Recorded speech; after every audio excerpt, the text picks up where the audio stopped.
بسم اللہ الرحمن الرحیم وبہ نستعین اما بعد۔ معزز سامعین کرام، آج دوسری تراویح مکمل ہوئی۔ آج کا بیان دوسرے پارے کے ربوع سے تیسرے پارے کے نصف یعنی آدھے تک کی تلاوت پر مشتمل ہے۔ سورہ بقرہ میں بڑی حد تک پوری اسلامی دعوت، حقوق اللہ، حقوق العباد، نظام زندگی اور معاشرت کے اصول کی تعلیم دی گئی ہے۔ نماز، روزہ اور حج کے احکامات بھی موجود ہیں۔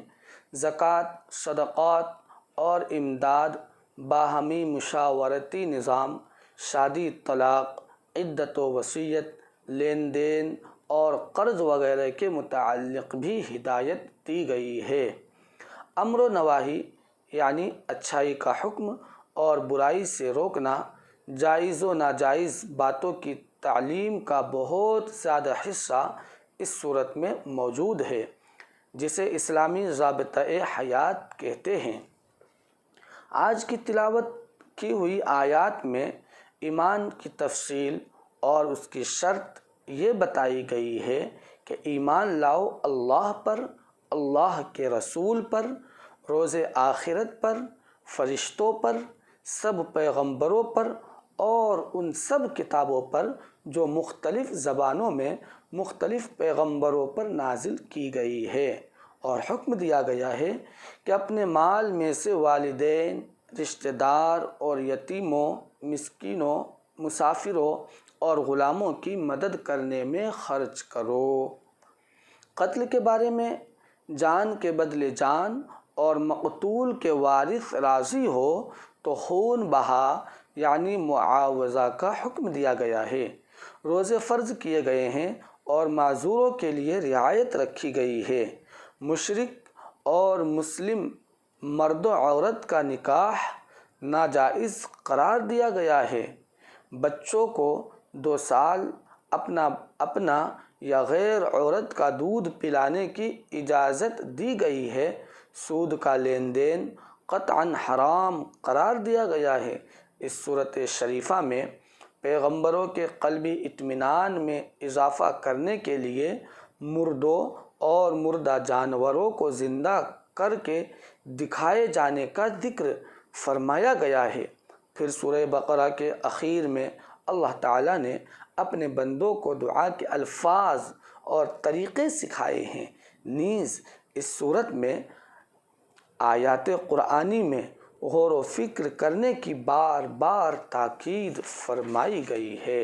اس کے بعد سورہ آل عمران کی ابتدائی 18 آیات میں یہ بتایا گیا ہے کہ عبادت کے لائق صرف اور صرف خدا کی ذات پاک ہے، صرف اور صرف خدا کی ذات پاک ہے، اور یہ کہ قیامت ضرور برپا ہوگی، قیامت ضرور آئے گی اور آ کر رہے گی، اور اعمال کی جزا و سزا ضرور ملے گی۔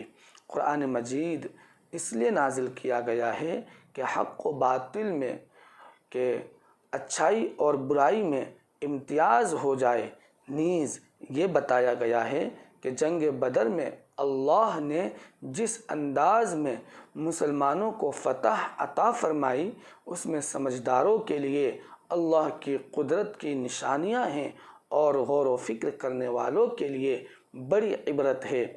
یہ بھی ارشاد فرمایا گیا ہے کہ اہل ایمان مشکلات میں صبر کرتے ہیں اور خدا کی راہ میں خرچ کرتے ہیں، اور رات کے پچھلے حصے میں یعنی رات کے آخری پہر میں اٹھ کر اللہ سے اپنے گناہوں کی معافی مانگتے ہیں۔ اللہ تبارک و تعالی ہمیں قرآن کریم کی فہم و فراست عطا فرمائے۔ ایک آیت ہے، یا ایھا الذین آمنوا کتب علیکم الصیام کما کتب علی الذین من قبلکم لعلکم تتقون۔ اے ایمان والو، تمہارے اوپر روزے فرض کیے گئے ہیں جیسا کہ تم سے پہلے لوگوں پر روزے فرض کیے گئے تھے تاکہ تم متقی بن جاؤ۔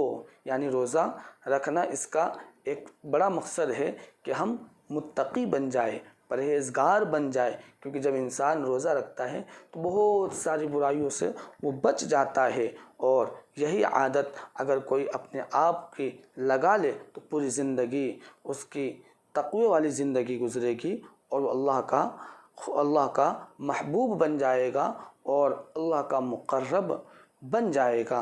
اللہ تبارک و تعالی ہمیں بھی اپنے مقرب اور محبوب بندوں میں شامل فرمائے، آمین یا رب العالمین۔